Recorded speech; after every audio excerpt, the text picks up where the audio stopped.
ఈ సృష్టిలో చావు నుంచి ఎవ్వరూ తప్పించుకోలేరు. కాలుడి దృష్టిలో ధనవంతుడైనా బీదవాడైనా అందరూ ఒక్కటే. పాపం చేస్తే శిక్ష అనుభవించక తప్పదు. ఇదే కర్మ సిద్ధాంతం మనల్ని వెంటాడుతూనే ఉంటుంది. ఒక మనిషి చనిపోయిన తర్వాత ఏం జరుగుతుంది, చావు రహస్యమేంటి అనే ప్రశ్నలకు సమాధానంగా కేదార్నాథ్ వెళ్లేదారిలో శివుడు పార్వతికి ఈ రహస్యాలను బోధించినట్టు, ఆ రహస్యాలనే యమధర్మరాజు చిన్నారి నచికేతుడికి చెప్పినట్టుగా పురాణాలు చెబుతున్నాయి. ఆ 5 మరణ రహస్యాల గురించి ఈ వీడియోలో తెలుసుకుందాం. ఓంకారం పరమాత్మ స్వరూపం. కేవలం బయటే కాదు, మనిషి హృదయంలోని బ్రహ్మ నివసిస్తాడు. మన చుట్టూ ఉన్న ప్రతి వస్తువులో, ప్రతి మనిషిలో భగవంతుడి అంశ ఉంది. ఈ సత్యాన్ని తెలుసుకోవటం మొట్టమొదటి రహస్యం. యమధర్మరాజు చెప్పిన ప్రకారం మనిషి చనిపోయినా అతని ఆత్మ చావదు. దేహాన్ని ఏం చేసినా కూడా ఆత్మ అందుకు ఏమీ చేయలేదు. ఈ దేహం ఒక వస్త్రం లాంటిది. మనం పాత వస్త్రాలు వదిలి కొత్తవి ధరించినట్టుగా ఆత్మ పాత దేహాన్ని వదిలి కొత్త దేహంలో ప్రవేశిస్తుంది. ఆత్మకు జననం లేదు, మరణం లేదు. అది శాశ్వతమైంది. భగవద్గీతలో శ్రీకృష్ణ భగవానుడు చెప్పినట్టు ఆత్మ నాశనం కానిది, శస్త్రం ఏదీ ఛేదించలేనిది, అగ్ని దహించలేనిది, నీరు తడుపలేనిది, వాయువు ఆర్పలేనిది. ఒక మనిషికి పుట్టుక చావు అనే కర్మచక్రం పూర్తయిందంటే ఇక అతనికి పుట్టుక చావుల భయముండదు.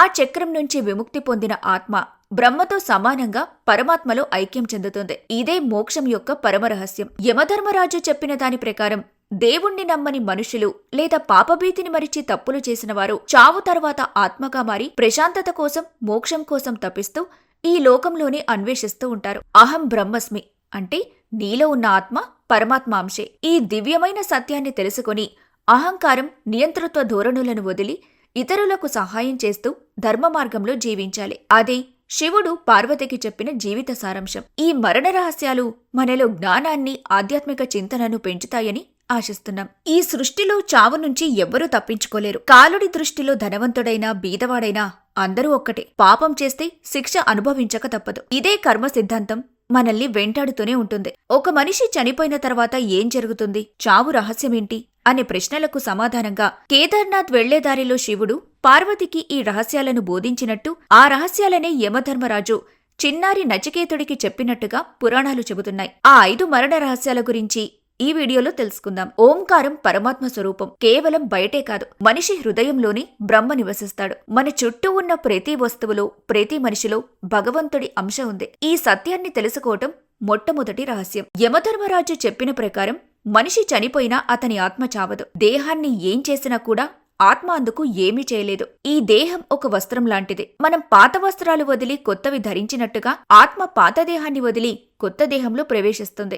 ఆత్మకు జననం లేదు, మరణం లేదు. అది శాశ్వతమైంది. భగవద్గీతలో శ్రీకృష్ణ భగవానుడు చెప్పినట్టు ఆత్మ నాశనం కానిది, శస్త్రం ఏదీ ఛేదించలేనిది, అగ్ని దహించలేనిది, నీరు తడుపలేనిది, వాయువు ఆర్పలేనిది. ఒక మనిషికి పుట్టుక చావు అనే కర్మచక్రం పూర్తయిందంటే ఇక అతనికి పుట్టుక చావుల భయముండదు. ఆ చక్రం నుంచి విముక్తి పొందిన ఆత్మ బ్రహ్మతో సమానంగా పరమాత్మలో ఐక్యం చెందుతుంది. ఇదే మోక్షం యొక్క పరమరహస్యం. యమధర్మరాజు చెప్పిన దాని ప్రకారం దేవుణ్ణి నమ్మని మనుషులు లేదా పాపభీతిని మరిచి తప్పులు చేసిన వారు చావు తర్వాత ఆత్మగా మారి ప్రశాంతత కోసం, మోక్షం కోసం తపిస్తూ ఈ లోకంలోనే అన్వేషిస్తూ ఉంటారు. అహం బ్రహ్మస్మి అంటే నీలో ఉన్న ఆత్మ పరమాత్మ అంశే. ఈ దివ్యమైన సత్యాన్ని తెలుసుకొని అహంకారం, నియంతృత్వ ధోరణులను వదిలి ఇతరులకు సహాయం చేస్తూ ధర్మ మార్గంలో జీవించాలి. అదే శివుడు పార్వతికి చెప్పిన జీవిత సారాంశం. ఈ మరణ రహస్యాలు మనలో జ్ఞానాన్ని, ఆధ్యాత్మిక చింతనను పెంచుతాయని ఆశిస్తున్నాం.